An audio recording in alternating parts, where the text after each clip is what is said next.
तपती हुई धरती, जहाँ दूर दूर तक फैला रेगिस्तान, ऊँटों के काफिले और हवाओं में उड़ती रेत, इसी धरती पर एक ऐसा नाम पैदा हुआ जो आज भी दान, सच्चाई और इंसानियत का प्रतीक माना जाता है। उसका नाम था हातिम ताई। हातिम ताई कोई साधारण राजा नहीं था। वो ऐसा राजा था जो खुद भूखा रह सकता था, लेकिन किसी भूखे को देख नहीं सकता था। उसके लिए राजपाट से ज्यादा जरूरी था इंसानों का दुख कम करना।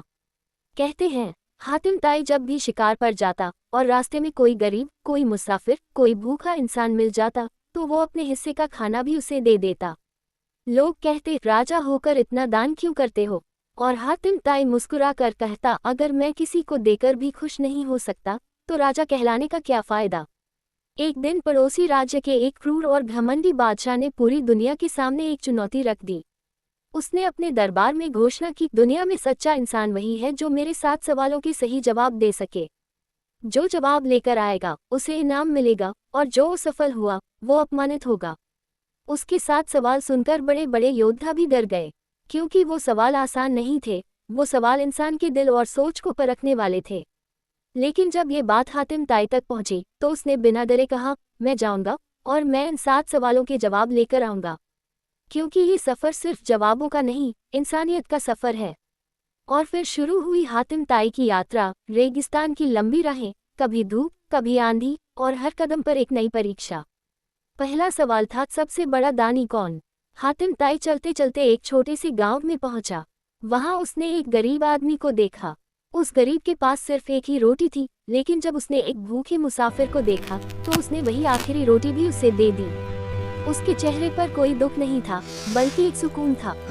हातिम ताई ने उसी पल समझ लिया, सबसे बड़ा दानी वो नहीं जिसके पास बहुत धन हो, सबसे बड़ा दानी वो है जिसके पास कुछ न हो, फिर भी वो दे दे। फिर आगे बढ़ते हुए दूसरा सवाल सामने आया, सबसे बहादुर कौन? रात का समय था। रेगिस्तान के रास्ते में अचानक डाकुओं ने हमला कर दिया। लोग घबराकर इधर उधर भागने लगे, लेकिन उसी भीड़ में हातिम ताई ने देखा एक बूढ़ा आदमी जो खुद कमजोर था। वो अपनी जान की परवाह किए बिना एक छोटे बच्चे को बचाने की कोशिश कर रहा था। डाकुओं की तलवारें चमक रही थी, पर बूढ़े की आंखों में डर नहीं था। हातिम ताई बोला, सच्चा बहादुर वो नहीं जो तलवार चलाए, सच्चा बहादुर वो है जो डर के सामने भी सही काम करे। अब तीसरा सवाल था, सबसे अमीर कौन? यात्रा में हातिम ताई को एक फकीर मिला। उसके पास ना महल था, न धन दौलत, न कोई सेना, फिर भी उसके चेहरे पर मुस्कान थी। वो मिट्टी पर बैठा था और उसकी आंखों में अजीब सा सुकून था। हातिम ताई ने पूछा, तुम्हारे पास कुछ नहीं, फिर भी तुम खुश कैसे हो? फकीर ने कहा, मेरे पास सब कुछ है, क्योंकि मुझे कुछ चाहिए ही नहीं। हातिम ताई ने मन ही मन कहा, जो संतुष्ट है वही दुनिया का सबसे अमीर इंसान है। अब चौथा सवाल था, सबसे बुद्धिमान कौन? आगे चलते हुए हातिम एक गांव में पहुंचा। वहां 2 लोग आपस में लड़ रहे थे। भीड़ खड़ी थी, लेकिन कोई बीच में नहीं पड़ रहा था। तभी एक साधारण किसान आया। उसने न गुस्सा किया, न किसी को मारा, बस शांत तरीके से दोनों की बात सुनी, और कुछ ही देर में झगड़ा खत्म हो गया। हातिम ताई ने समझ लिया, बुद्धिमान वो नहीं जो ज्यादा पढ़ा लिखा हो, बुद्धिमान वो है जो गुस्से में भी सही फैसला कर सके। अब 5वां सवाल था, सबसे बड़ा मूर्ख कौन? हातिम ताई को एक व्यापारी मिला। वो रो रहा था, उसका सामान लुट चुका था, उसका घर बर्बाद हो चुका था।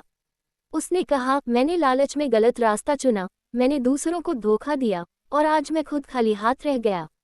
हातिम ताई ने कहा, जो लालच में अंधा हो जाए वही सबसे बड़ा मूर्ख होता है। अब 6ठा सवाल था, सबसे अच्छा इंसान कौन? हातिम ताई एक जगह पहुंचा जहां एक औरत रो रही थी। लोगों ने बताया, जिस इंसान ने उसे बहुत दुख दिया था, आज वही इंसान उसके सामने कमजोर और अकेला खड़ा है। सब सोच रहे थे कि अब वो बदला लेगी, लेकिन उस औरत ने उस दुश्मन को माफ कर दिया। उसने कहा, बदला लेने से मेरा दुख कम नहीं होगा, माफ करने से मेरा दिल हल्का होगा। हातिम ताई की आंखें भर आई। उसने कहा, जो माफ कर दे वही सबसे अच्छा इंसान है। अब आखिरी 7वां सवाल था, सबसे बुरा इंसान कौन? हातिम ताई ने कई जगह देखा, कुछ लोग कमजोरों पर जुल्म कर रहे थे, गरीबों से उनका हक छीन रहे थे, और अपने घमंड में दूसरों को कुचल रहे थे।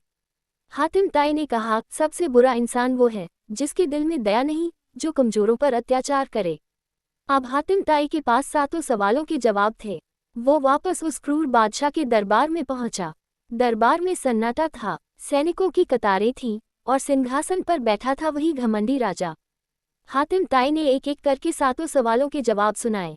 पूरा दरबार हैरान रह गया, क्योंकि ये जवाब किताबों से नहीं आए थे, ये जवाब जिंदगी से आए थे और इंसानियत से आए थे।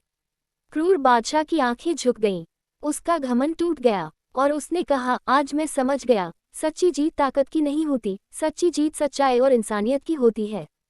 और इस तरह हातिम ताई ने सिर्फ 7 सवालों के जवाब नहीं दिए, उसने दुनिया को ये सिखा दिया कि दान वही है जो दिल से हो, बहादुरी वही है जो डर के आगे भी सही काम करे, अमीरी वही है जो संतोष में हो, बुद्धि वही है जो गुस्से पर जीत पाए, मूर्खता वही है जो लालच में अंधी हो, अच्छाई वही है जो माफ कर दे और बुराई वही है जो दया को मार दे। हातिम ताई अमर इसलिए नहीं हुआ कि वो राजा था, हातिम ताई अमर इसलिए हुआ क्योंकि वो एक सच्चा इंसान था। और जब तक इंसानियत जिंदा रहेगी, हातिम ताई का नाम भी जिंदा।